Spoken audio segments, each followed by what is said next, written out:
তিন শ্রেণীর ব্যক্তির বিরুদ্ধে আল্লাহ বলেন আমি নিজেই কিয়ামতের দিন মামলা দায়ের করব।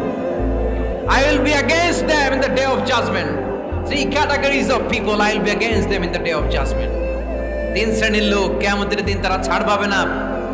আল্লাহ বলেন আমি নিজেই তাদের বিরুদ্ধে মামলা দায়ের করব। এর মধ্যে এক শ্রেণীর লোক হচ্ছে রাজুলুন ইস্তাআজারা জিরান ফাস্তাউফা মিনহু ওয়া লাম ইউতি আজরা।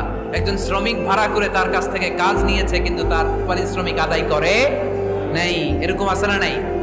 দাপট দেখায় ইউনিভার্সিটির ক্যান্টিনগুলোতে। ইউনিভার্সিটির ক্যান্টিনে যে খায় মাগার বিল দেয় না, এরকম টাকায় যাচ্ছে নাই? চায়ের দোকানে চা খায় আগে পরে দিমু, বিল দেয় না, আছে না নাই?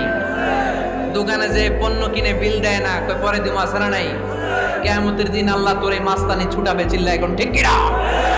আনা খাসমুহুম, আমি নিজেই তাদের বিরুদ্ধে মামলা দায়ের করব। কথাটা কার?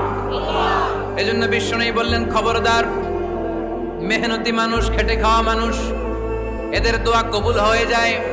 আতুল আজিরা আজরাহু ক্বাবলা আন ইয়াজিফা আরাকুহু। খবরদার, বিশ্বনবী বললেন শ্রমিকের ঘাম শুকিয়ে যাওয়ার আগে তাদের পারিশ্রমিক মিটিয়ে দাও।